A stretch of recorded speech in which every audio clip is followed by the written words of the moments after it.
ನಮಸ್ಕಾರ ಸ್ನೇಹಿತರೆ. ಏನಾಗ್ತಿದೆ ಇಲ್ಲಿ? ಫೈನಲಿ ಕೆ ರಾಮಾಚಾರಿ ಆದ್ಲು ಬದಲಾಗ್ಬಿಟ್ರ.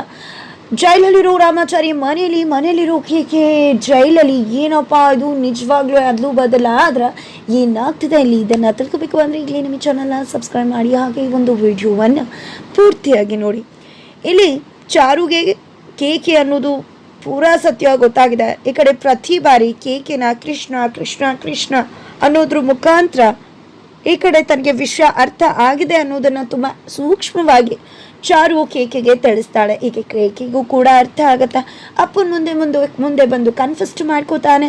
ದಯವಿಟ್ಟು ಈ ಕೈಯಾರನೇ ನಿಮ್ಮನ್ನ ಕೊಲ್ಲೋಕೆ ಹೋಗ್ಬಿಟ್ಟೆ, ಎಂಥ ಪಾಪಿ ಮಗ ಇರಬೇಕು ನಾನೇ ನಿಮ್ಮ ಕಳೆದೋದು ಮಗ ಕೃಷ್ಣ ಅಂತ. ಇದನ್ನು ಕೇಳಿದ್ದೆ ಅಪ್ಪನ ಮನಸ್ಸಿಗೆ ಖುಷಿ ಆಗುತ್ತೆ. ಆದರೆ ಇಲ್ಲಿ ಕೇಕೆ ಮಾತ್ರ ತುಂಬಾ ಫೀಲ್ ಮಾಡ್ಕೊಂಡಿದ್ದಾರೆ. ಇದೆಲ್ಲ ಮನೆಯಲ್ಲಿ ಘಟಿಸ್ತಾ ಇದ್ರೆ ಆ ಕಡೆ ರಾಮಾಚಾರಿಗೆ ರೌಡಿಗಳು ಹೊಡೆಯೋಕೆ ಬಂದ ರೌಡಿಗಳಿಗೆ ಇವಾಗ ತೊಂದರೆ ಆಗಿದೆ. ಅವ್ರಿಗೆ ತೊಂದರೆ ಆದಾಗೂ ಕೂಡ ಯಾರೊಬ್ರು ಕೂಡ ಕಾಪಾಡೋಕೆ ಬರ್ತಿಲ್ಲ. ಎಷ್ಟು ಜನನ ಕೊಂದಿದಾನೋ, ಎಷ್ಟು ಜನರಿಗೆ ಪಾಪ ಮಾಡಿಸಿದಾನೋ, ಇವನಿಗೆ ಇದೇ ರೀತಿ ಆಗಬೇಕು, ಅವನು ಇದೇ ರೀತಿ ಸಾಯ್ಬೇಕು, ಯಾರು ಕೂಡ ಹೆಲ್ಪ್ ಮಾಡಿಬಿಡಿ ಅಂತಿದ್ದಾರೆ. ಆದರೆ ರಾಮಾಚಾರಿನ ಕೊಲ್ಲೋಕೆ ಹೋಗಿದ್ರು ಕೂಡ ರಾಮಾಚಾರಿ ಮನುಷ್ಯತ್ವನ ಮರೀದೆ ಅವರನ್ನ ಬಂದು ಕಾಪಾಡ್ತಾನೆ. ಈ ಕಡೆ ಫ್ರೆಂಡ್ ಕೂಡ ಬೇಡ ಅಂದರೂ ಕೂಡ ಆ ರೀತಿ ಮಾಡಬಾರ್ದು, ಹೋಗ್ತಿರೋ ಜೀವನ ಉಳಿಸ್ಬೇಕು, ಅವ್ರು ನಮ್ಮ ಶತ್ರು ಆದರೂ ಪರವಾಗಿಲ್ಲ ಅಂತ ಹೇಳ್ತಾನೆ. ಇದ್ರ ಮುಖಾಂತರ ರಾಮಾಚಾರಿ ಎಂದು ದೊಡ್ಡ ಮನುಷ್ಯ ಅನ್ನೋದು ಗೊತ್ತಾಗುತ್ತೆ. ನಂತರ ಈ ಕಡೆ ಮಾನ್ಯತಾ ಬಗ್ಗೆ ಅನುಮಾನ ಬಂದಿದೆ ಜೈಶಂಕರ್ ಅವ್ರಿಗೆ. ಜೊತೆಗೆ ಈ ಕಡೆ ಮಾನ್ಯತಾ ಅವ್ರಿಗೆ ವಿಷಯನ ತಿಳಿಸಿ ಮನೇಲಿ ಪೂಜೆನ ಇಟ್ಕೊಂಡು ಜೈಶಂಕರ್ ಅವರು ಚಾರು ಮನೆಗೆ ಬಂದಿದ್ದಾರೆ. ನಾರಾಯಣ ಶಾಸ್ತ್ರಿಗಳ ಮನೆಗೆ ಬಂದು ಅವ್ರನ್ನ ಆಶೀರ್ವಾದ ತಗೊಂಡು ನಿಮ್ಮನ್ನ ಈ ರೀತಿ ನೋಡೋಕ್ಕಾಗೋದಿಲ್ಲ, ಆದಷ್ಟು ಬೇಗ ನೀವು ಗೆಲುವಾಗಬೇಕು, ಹುಷಾರಾಗಬೇಕು ಅಂತ ಹೇಳ್ತಾರೆ. ನಂತರ ನಾನು ಇಲ್ಲಿಗೆ ಬಂದಿರ್ತಕ್ಕಂಥ ವಿಶ್ವ ನಿಮ್ಮ ಕುಟುಂಬ ಬೇರೆ ಅಲ್ಲ. ನನ್ನ ಹೆಂಡತಿಗೆ ಮಾನ್ಯತೆಗೆ ಆಗದೆ ಇದ್ರೂ ಕೂಡ ನಾವಿಬ್ರು ಒಂದೇ ಫ್ಯಾಮಿಲಿಯವರು. ನನ್ನ ತೊಂದರೆ ಬೇರೆ ಅಲ್ಲ, ನಿಮ್ಮ ತೊಂದರೆ ಬೇರೆ ಅಲ್ಲ, ಇಬ್ರಿಗೂ ಕೂಡ ಸಾಕಷ್ಟು ತೊಂದರೆಗಳಾಗ್ತದೆ. ಅದರಿಂದ ನಮ್ಮ ಮಕ್ಕಳೇ ಅನುಭವಿಸ್ತಿದ್ದಾರೆ. ಅದಕ್ಕೋಸ್ಕರ ಎಲ್ಲವೂ ಒಳ್ಳೇದಾಗಬೇಕು ಅಂತ ಮನೇಲಿ ಸತ್ಯನಾರಾಯಣ ಪೂಜೆ ಇಟ್ಕೊಂಡಿದ್ದೀನಿ. ಪೌರೋಹಿತ್ಯ ಮಾಡಬೇಕು ಅಂತ ತುಂಬಾ ದೊಡ್ಡ ಪೌರೋಹಿತ್ಯರು ಹಾಗೆ ನನ್ನ ವೆಲ್ ವಿಶರ್ಸ್, ಬಿಸ್ನೆಸ್ ಮೆನ್ಸ್ ಎಲ್ಲರೂ ಕೂಡ ಬರ್ತಿದ್ದಾರೆ. ಹಾಗಾಗಿ ನಾರಾಯಣಶಾಸ್ತ್ರಿಗಳಿಗೆ ಆಗದೆ ಇರೋದ್ರಿಂದ ರಾಮಾಚಾರಿನೇ ಈ ಒಂದು ಪೂಜೆನ ನೆರವೇರಿಸ್ಕೊಡ್ಬೇಕು ಅಂತ ಹೇಳ್ತಾರೆ. ಈ ಕಡೆ ಕೇಕಿಗೆ ಯಪ್ಪ ನಾನು ಮಾಡ್ತೀನಿ ಅಂತ ಅನ್ಕೋತಿದ್ರೆ, ಈ ಕಡೆ ಚಾರು ಅಂತೂ ಅವನು ಬರಲ್ಲ, ಅವನಿಂದ ಯಾಕೆ ಅಂತ ಕೇಳ್ತಿದ್ರೆ, ಏನಮ್ಮ ಹೇಳ್ತಿದ್ಯಾ ಚಾರು, ಯಾಕೆ ರಾಮಾಚಾರಿ ಯಾಕೆ ಬರಬಾರ್ದು ಅಂತ ಕೇಳ್ತಿದ್ರೆ, ಯಾಕಮ್ಮ ನಿನ್ನ ಗಂಡ ನಿನ್ನ ಮನೆಗೆ ಹೋಗೋದು ಇಷ್ಟ ಇಲ್ವಾ, ಬೇಜಾರ ಅಂತ ಜಾನಕಿ ಅವರು ಕೇಳ್ತಿದ್ದಾರೆ. ಈ ಕಡೆ ಚಾರುಗೆ ಉತ್ತರ ಕೊಡೋಕ್ಕಾಗ್ತಿಲ್ಲ. ಏನು ಹೇಳಲಿ ನಾನು, ಅವ್ನು ರಾಮಾಚಾರಿನೇ ಅಲ್ಲ.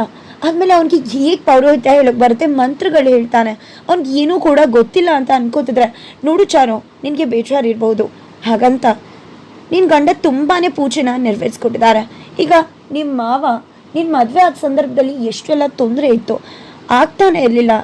ಆದರೂ ಕೂಡ ಅವರು ತಮ್ಮ ಕರ್ತವ್ಯನ ನೆರವೇರಿಸಬೇಕು ಅಂತ ರಾಮಾಚಾರಿನ ಕಳಿಸ್ಕೊಟ್ಟು ಎಲ್ಲ ಪೂಜೆನ ನೆರವೇರಿಸ್ಕೊಟ್ರು. ಅಂದಮೇಲೆ ಈಗ ಅವರಿಂದ ಆಗ್ತಿಲ್ಲ ಅಂದಮೇಲೆ ರಾಮಾಚಾರಿ ಬಂದು ಪೂಜೆ ಮಾಡಬೇಕಲ್ವ. ನಾನು ನಮ್ಮ ಒಂದು ಕುಟುಂಬದಲ್ಲಿ ಪೂಜೆನ ಯಾವ ರೀತಿ ಮಾಡ್ತೀವಿ ಅನ್ನೋದನ್ನು ನನ್ನ ಜೊತೆ ನನ್ನ ಫ್ರೆಂಡ್ಸ್ಗೆಲ್ಲ ಹೇಳ್ಕೊಂಡಿದ್ದೀನಿ. ಎಲ್ಲರೂ ಕೂಡ ಬರ್ತಿದ್ದಾರೆ. ಪೌರೋಹಿತ್ಯ ಎಷ್ಟು ಚಂದ ಇರುತ್ತೆ ಅಂತ ಎಲ್ರಿಗೂ ಕೂಡ ಹೇಳಿದ್ದೀನಿ. ನಾರಾಯಣ ಶಾಸ್ತ್ರಿಗಳ ಮಗ ರಾಮಾಚಾರಿ ಎಷ್ಟು ಚಂದ ಮಾಡ್ತಾನೆ ಅಂತ ಅದನ್ನೆಲ್ಲ ಹೇಳಬೇಕು, ತೋರಿಸ್ಬೇಕು. ಆದರೆ ರಾಮಾಚಾರಿ ಬರಲೇಬೇಕಲ್ವಮ್ಮ. ನಾನು ಅಳಿಯ ಎಷ್ಟು ಚೆನ್ನಾಗಿ ಮಾಡ್ತಾನೆ ಅಂತ ಗೊತ್ತಾಗಬೇಕಲ್ವ. ಅವ್ರ ನಡುವೆ ನಾನು ಹೇಳಿರೋದೆಲ್ಲ ಸುಳ್ಳು ಅಂತ ಅನ್ಕೋಬಿಡ್ಬೇಕಾ, ನನಗೆ ಮರ್ಯಾದೆ ಹೋಗ್ಬೇಕಾ ಅಂತೆಲ್ಲ ಪ್ರಶ್ನೆ ಮಾಡ್ತಿದ್ದಾರೆ.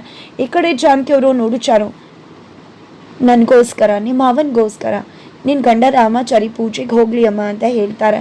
ಈ ಕಡೆ ಚಾರು ಕೈ ಕಟ್ಟಾಕ್ತಾರೆ. ಈ ಕಡೆ ಜಾನಕಿ ಅವರಂತೂ ನೀವೇನು ಯೋಚನೆ ಮಾಡಿಬಿಡಿ, ನನ್ನ ಮಗ ಬಂದು ಪೌರೋಹಿತ್ಯನ ಮಾಡಿಕೊಡ್ತಾನೆ, ಪೂಜೆನ ನೆರವೇರಿಸ್ಕೊಡ್ತಾನೆ ಅಂತ ಹೇಳ್ತಾರೆ. ಇದರಿಂದಾಗಿ ಅವ್ರಿಗೂ ಕೂಡ ತುಂಬಾ ಖುಷಿ ಆಗುತ್ತೆ. ನಂತರ ಈ ಕಡೆ ಚಾರುನ ಹೊರಗಡೆ, ಯಾಕಮ್ಮ ಚಾರು ನಿನ್ನ ಗಂಡ ರಾಮಾಚಾರಿನ ಬರಬೇಡ್ದು ಅಂತ ಹೇಳಿದೆ, ಯಾಕೆ ನಿನಗೆ ನಿಮ್ಮಮ್ಮ ಆ ರೀತಿ ನಡ್ಕೊಂಡಿದ್ದಾಳೆ ಅಂತನ, ನಿನ್ನ ಗಂಡ ಮನೆಗೆ ಬಂದು ಪೂಜೆ ಮಾಡಬಾರ್ದು ಅಂತನ. ನೋಡಮ್ಮ, ನಾನು ನಿಮ್ಮ ಮನೆಗೆ ಬಂದಿರೋದು ನಿನ್ನ ತಂದೆಯಾಗಿ ಅಲ್ಲ, ಒಬ್ಬ ಸಾಮಾನ್ಯ ವ್ಯಕ್ತಿಯಾಗಿ ರಾಮಾಚಾರಿನ ನನ್ನ ಮನೆಗೆ ಕರೀತಾ ಇದ್ದೀನಿ. ರಾಮಾಚಾರಿ ನಮ್ಮ ಮನೆಗೆ ಪೂಜೆ ಮಾಡಿದ ಪ್ರತಿ ಬಾರಿ ಕೂಡ ಒಳ್ಳೇದಾಗಿದೆ. ನೀನು ಅವತ್ತು ನನಗೆ ಕಾಲ್ ಮಾಡಿ ನನ್ನ ಭೇಟಿ ಮಾಡಿ ಮಾತಾಡಿ ಕಣ್ಣೀರು ಹಾಕ್ತಾಗಲೇ ನನಗೆ ಗೊತ್ತಾಗೋಯ್ತು ನಿನ್ನಲ್ಲಿ ತುಂಬಾ ಸಮಸ್ಯೆಗಳಿದೆ ನಿನ್ನ ಜೀವನದಲ್ಲಿ ಅಂತ. ನೀನೇ ನನ್ನ ಜೀವ, ನೀನೇ ನನ್ನ ಪ್ರಾಣ, ಯಾವತ್ತಿದ್ರೂ ಕೂಡ ನೀನು ಚೆನ್ನಾಗಿರಬೇಕು, ಆಗ ಮಾತ್ರ ನಾನು ನೆಮ್ಮದಿಯಾಗಿರೋಕ್ಕೆ ಸಾಧ್ಯ ಮಗಳೇ. ಇದೆಲ್ಲ ಪೂಜೆ ಮಾಡ್ತಿರೋದೇ ನಿನಗೋಸ್ಕರ. ಸತ್ಯನಾರಾಯಣ ಸ್ವಾಮಿ ಪೂಜೆ ಎಲ್ಲರೂ ಕೂಡ ಬರ್ತಿದ್ದಾರೆ ಅಂತ ಹೇಳ್ತಾರೆ. ಜೊತೆಗೆ ಅವತ್ತು ನಿನ್ನ ಮದುವೆ ಆಗಿದೆ, ಆದರೂ ಕೂಡ ನಿನ್ನ ಗಂಡನೇ ನಿನ್ನ ಪೂಜೆ ಮಾಡೋಕೆ ಬಂದ. ಅವತ್ತು ಪೂಜೆ ನೆರವೇರಿಸ್ದ, ಅದರಿಂದ ಕೂಡ ಮತ್ತೆ ಒಳ್ಳೇದಾಯಿತು. ನಿನ್ನ ಕಣ್ಗಳು ಒಳ್ಳೇದಾಗಿದ್ದು ಈ ಪೂಜೆಯಿಂದನೇ, ಜೊತೆಗೆ ಪ್ರತಿ ಬಾರಿ ಒಳ್ಳೇದಾಗ್ತಿರೋದು ಈ ಪೂಜೆಯಿಂದನೇ. ಹಾಗಾಗಿ ಈ ಬಾರಿ ಕೂಡ ಈ ಪೂಜೆದಿಂದ ಒಳ್ಳೇದೇ ಆಗುತ್ತೆ ಮಗಳ, ನೀನು ಯೋಚನೆ ಮಾಡಬೇಡ ಅಂತ ಹೇಳಿ ಹೋಗ್ತಾರೆ. ಆದರೆ ಇಲ್ಲಿ ಚಾರುಗೆ ಮಾತ್ರ ನಿಮ್ಗೆ ಹೇಗೆ ಹೇಳಲಿ ಅಪ್ಪ, ಮನೇಲಿರೋದು ರಾಮಾಚಾರಿನೇ ಅಲ್ಲ, ಅವನು ಹೇಗೆ ಪೂಜೆ ಮಾಡ್ತಾನೆ, ಅವ್ನಿಗೆ ಏನು ಬರುತ್ತೆ ಅಂತ ಅನ್ಕೋತಿದ್ದಾಳೆ. ನಂತರ ಆ ಕಡೆ ರಾಮಾಚಾರಿ ಕೂತಿರೋ ಜಾಗಕ್ಕೆ ಬಂದು ನಾನು ದೊಡ್ಡ ಮನುಷ್ಯ ಅಂತ ಒಂದು ಟೈಟಲ್ ಇಟ್ಕೊಂಡು ಕವನ ಬರೀತಿದ್ದೀನಿ, ಅದಕ್ಕೆ ನೀವೇ ಮೋಟಿವೇಟ್ ನಿಮ್ಮ ಮೇಲೇ ಬರೀತಿರೋದು ಅಂತ ಹೇಳ್ತಿದ್ದಾಗೆ ಇನ್ನು ನಾನು ದೊಡ್ಡ ಮನುಷ್ಯನ ಅಂದಾಗ ಹೌದು ರಾಮಾಚಾರಿ, ಪ್ರತಿಯೊಬ್ಬರು ಕೂಡ ತಮಗೆ ಕೆಡಕ್ ಮಾಡಿದ್ರೆ ಅವ್ರಿಗೆ ಸರಿಯಾಗಲಿ ಅಂತಾರೆ. ಆದರೆ ನೀನು ಯಾರೂ ಹೋಗದೆ ಇದ್ರು ಕೂಡ ನಿನಗೆ ಸಾಯಿಸೋಕೆ ಬಂದರೂ ಕೂಡ ನೀನು ಹೋದೆ, ಅವ್ರನ್ನ ಕಾಪಾಡಿದೆ ಅಂದಾಗ ಅಯ್ಯೋ ಅಣ್ಣ ಅದರಲ್ಲಿ ಏನಿದೆ ದೊಡ್ಡತನ, ಪ್ರತಿಯೊಬ್ಬರು ಕೂಡ ಜೀವ ಅನ್ನೋದು ಅಷ್ಟು ಈಸಿ ಅಲ್ಲ, ಅದು ತುಂಬಾ ಸೂಕ್ಷ್ಮವಾದ ವಿಷಯ. ಅಂಥ ಸಮಯದಲ್ಲಿ ಯಾವತ್ತೂ ಕೂಡ ಯಾರನ್ನು ಕೈ ಬಿಡಬಾರ್ದು. ನಾವೆಂತ ಸಾಧ್ಯ ಆಗುತ್ತೆ ಒಂದು ಜೀವನ ಉಳಿಸೋಕೆ ಅಂದಾಗ ಜಿದ್ದಿಟ್ಕೊಂಡು ಜೀವನ ಸಾಗಿಸೋಕೆ ಹೋಗಬಾರ್ದು, ಜೀವನ ಬದುಕಿಸ್ಬೇಕು. ನಾನು ಕೂಡ ಅದನ್ನೇ ಮಾಡಿದೆ ಅಂತ ಹೇಳ್ತಾರೆ. ನಿನ್ನ ಅಪ್ಪ ಅಮ್ಮ ನಿನ್ನಂಥ ಮಗನ ಪಡೆಯೋದಕ್ಕೆ ತುಂಬಾ ಪುಣ್ಯ ಮಾಡಿದ್ರು ರಾಮಾಚಾರಿ ಅಂತ ಹೇಳ್ತಾರೆ. ಇದೆಲ್ಲ ಒಂದು ಕಡೆ ಸಾಕ್ತಿದ್ರೆ ಆ ಕಡೆ ಮಾನ್ಯತ ಅವರು ವೈಶಾಖೆಗೆ ಕಾಲ್ ಮಾಡ್ತಾರೆ. ವೈಶಾಖೆಗೆ ಕಾಲ್ ಮಾಡಿ ಅಲ್ಲಿ ಏನಾಗ್ತದೆ ಅಂತ ಗೊತ್ತಿದೆಯಾ, ಏನು ಮಾಡ್ತಿದ್ಯಾ ನೀನು, ಅಲ್ಲಿ ನನ್ನ ಗಂಡ ಸತ್ಯನಾರಾಯಣ ಸ್ವಾಮಿ ಪೂಜೆ ಇಟ್ಕೊಂಡಿದ್ದಾರೆ, ಅಲ್ಲಿಗೆ ಬಂದು ಕೇಕಿನ ರಾಮಾಚಾರಿ ಅಂದ್ಕೊಂಡು ಪೂಜೆ ಮಾಡೋಕೆ ಕರೆಯೋಕೆ ಹೋಗಿದ್ದಾರೆ. ಯಾವಾಗಲೂ ಕೂಡ ಅವನೇ ನಮ್ಮ ಮನೆಗೆ ಬಂದು ಪೂಜೆ ಮಾಡೋದು, ಈ ಬಾರಿ ಕೂಡ ಅವನೇ ಬರ್ತಾನೆ. ಆದರೆ ಅಲ್ಲಿ ರಾಮಾಚಾರಿ ಇಲ್ಲ, ಬರೋದು ಕೇಕೆ ಅಂದಾಗ ಹೌದಲ್ವಾ, ಕೀಕೆಗೆ ಏನು ಬರುತ್ತೆ ಪೂಜೆ ಅಂದಾಗ ಅದನ್ನೇ ಹೇಳ್ತಿರೋದು. ಅವ್ನು ಯಾವುದೇ ಕಾರಣಕ್ಕೂ ಪೂಜೆಗೆ ಬರಬಾರ್ದು, ಬಂದರೆ ನಾನು ನೀನು ಕೇಕೆ ಮೂವರು ಕೂಡ ಲಾಕ್ ಆಗ್ತೀವಿ, ಖಂಡಿತ ನನ್ನ ಗಂಡ ಅಂತೂ ಸುಮ್ಮನೆ ಬಿಡೋದಿಲ್ಲ ಅಂತ ಹೇಳ್ತಾರೆ. ನಂತರ ಈ ಕಡೆ ವೈಶಾಖ ಅಮ್ಮನ ಮನೆಯಲ್ಲಿದ್ದಾಳೆ. ಅಮ್ಮನ ಮನೆಯಿಂದ ತಕ್ಷಣ ಹೊರಟು ಮಾವನ ಮನೆಗೆ ಬರ್ತಾಳೆ. ಕೂತಿರೋ ಕೀಕಿನ ಕರ್ಕೊಂಡು ಬಂದು ಏನು ಮಾಡಕ್ಕೆ ಹೊರಟಿದ್ಯಾ ನೀನು ಅಂತ ಕೇಳ್ತಿದ್ದಾಳೆ. ಏನು ಮಾಡಿದೆ ಅಂದಾಗ ನೀನು ಯಾಕೆ ಪೂಜೆಗೆ ಒಪ್ಕೊಂಡೆ, ಬರಲ್ಲ ಅಂತ ಹೇಳಬೇಕಿತ್ತು ಅಂದಾಗ ನಾನೇನು ಹೋಗ್ತೀನಿ ಅಂತ ಹೇಳಿದ್ನ, ಅಮ್ಮನೇ ಹೋಗ್ತಾನೆ ಅಂತ ಹೇಳಿದ್ರು. ಆ ರೀತಿ ನಾನು ಹೋಗಲ್ಲ ಅಂದರೆ ಅವ್ರಿಗೆ ಅನುಮಾನ ಬರೋದಿಲ್ವ ಅಂತ ಹೇಳ್ತಿದ್ರೆ ಮತ್ತೆ ಹೇಗೆ ಮಾಡ್ತೀಯ ನೀನು, ನಿನಗೆ ಶ್ಲೋಕ ಎಲ್ಲ ಗೊತ್ತಾ, ನೀನು ಏನು ಮಾಡ್ತೀಯೋ ಏನೋ ಗೊತ್ತಿಲ್ಲ, ಜ್ವರ ಬರುತ್ತೋ ಅದು ಇದು ಏನಾದರೂ ನೆಪ ಹೇಳು, ಆದರೆ ನಾಳೆ ಮಾತ್ರ ಯಾವುದೇ ಕಾರಣಕ್ಕೂ ನೀನು ಪೂಜೆಗೆ ಹೋಗಬಾರ್ದು, ಹೋದರೆ ಖಂಡಿತ ನಾವೆಲ್ಲ ಸಿಕ್ಕಾಕೊಂಡ್ಬಿಡ್ತೀವಿ ಅಂತ ಹೇಳಿ ತಾಕೀತು ಮಾಡ್ತಾಳೆ. ಇದನ್ನು ನೋಡಿದ್ದೆ ಚಾರುಗೆ ಏನಿದು, ಅಕ್ಕ ಯಾಕೆ ಕೇಕೆ ಜೊತೆ ಮಾತಾಡ್ತಿದ್ದಾಳೆ, ಏನಿರ್ಬೋದು ಅಂತ ಅವಳಿಗೂ ಕೂಡ ಅನ್ಸತ್ತೆ. ಇದೆಲ್ಲ ಅನ್ಸಿದ್ರು ಕೂಡ ಈ ಕಡೆ ಚಾರು ಏನೋ ಅಂತ ಕೇಳೋಕೆ ಹೋಗಲ್ಲ. ನಂತರ ಈ ಕಡೆ ಮಾವನ ಮುಂದೆ ಕೂತ್ಕೊಂಡು ಮಾವ ನಿಮಗೆ ಒಂದು ಖುಷಿ ವಿಷಯ ಹೇಳಬೇಕು, ಆದರೆ ಖುಷಿ ವಿಷಯ ಹೇಳೋಕೆ ಆಗ್ತಿಲ್ಲ, ಯಾಕಂದರೆ ಅದ್ರ ಜೊತೆ ದುಃಖದ ವಿಷಯ ಕೂಡ ಹೊರಗಡೆ ಬರುತ್ತೆ. ನಿಮಗೆ ದುಃಖ ಕೊಡೋ ಆಸೆ ನನಗಿಲ್ಲ, ಆದರೆ ನೀವು ಇಷ್ಟು ದಿನ ಕಾಯ್ತಿದ್ದಂಥ ಆ ಒಂದು ಮುತ್ತು ನಿಮಗೆ ದಕ್ಕಿದೆ. ನಿಮ್ಮ 2 ಮುತ್ತುಗಳು ಕೂಡ ನಿಮ್ಮ ಮುಂದೆನೇ ಇದೆ, ಆದರೆ ಒಂದು ಕೊಳಕಾಗಿದೆ, ಒಂದು ಪವಿತ್ರವಾಗಿದೆ.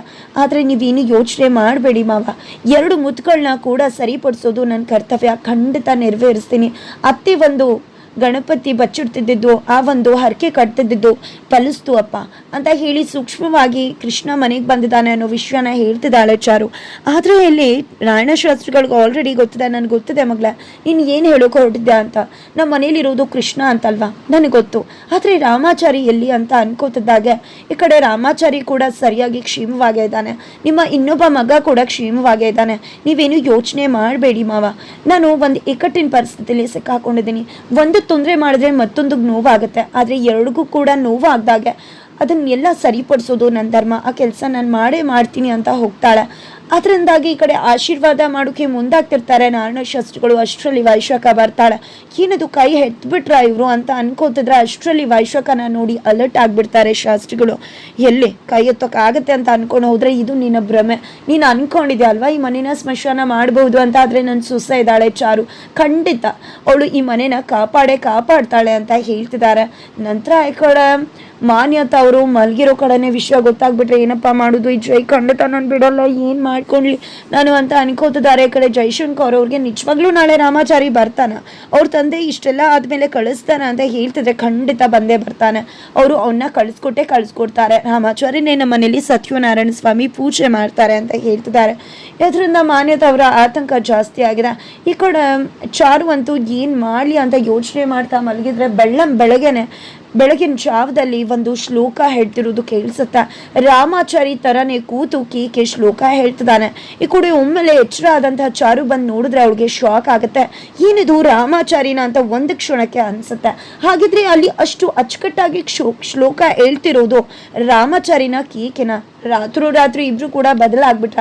ಖಂಡಿತ ಅದ್ಯಾವುದು ಕೂಡ ಆಗಿಲ್ಲ. ಅಲ್ಲಿರೋದು ಕೇಕೆನೆ. ಅಲ್ಲಿ ರಾಮಾಚಾರಿ ತರ ವೇಷ ಹಾಕೊಂಡಿದ್ದಾನೆ ಅಷ್ಟೇ ಹೊರತು ತಾನೇ ಶ್ಲೋಕನ ಹೇಳ್ತಿದ್ದಾನೆ.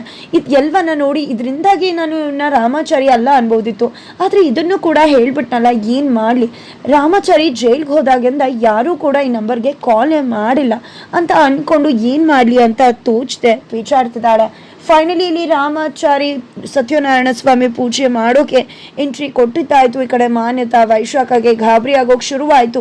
ಈ ಕಡೆ ಚಾರುಗೂ ಕೂಡ ಹೊರತಾಗಿಲ್ಲ. ಫೈನಲಿ ಇಲ್ಲಿ ರಾಮಾಚಾರಿ ತರನೇ ಕೇಕೆ ಶ್ಲೋಕನ ಹೇಳ್ತಿದ್ದಾನ. ಈ ಕಡೆ ನಾಣ್ಯಶಾಸ್ತ್ರಗಳ ರಕ್ತಗತವಾಗಿ ಬಂದಂತಹ ಒಂದು ಶ್ಲೋಕ ತುಂಬಾ ಈಸಿಲಿ ಒಲಿದ್ಬಿಡ್ತಾ ಕೇಕೆಗೆ. ಜೊತೆಗೆ ಅಲ್ಲಿ ದೊಡ್ಡ ದೊಡ್ಡ ಪುರೋಹಿತರು ಎಲ್ಲರೂ ಕೂಡ ಬರ್ತಿದ್ದಾರೆ. ಕೇಕೆ ಲಾಕ್ ಆಗ್ಬಿಡ್ತಾನೆ. ಏನಾಗುತ್ತೆ ತಿಳ್ಕೋಬೇಕು ಅಂದ್ರೆ ಮುಂದಿನ ವಿಡಿಯೋಗೋಸ್ಕರ ವೇಟ್ ಮಾಡಿ.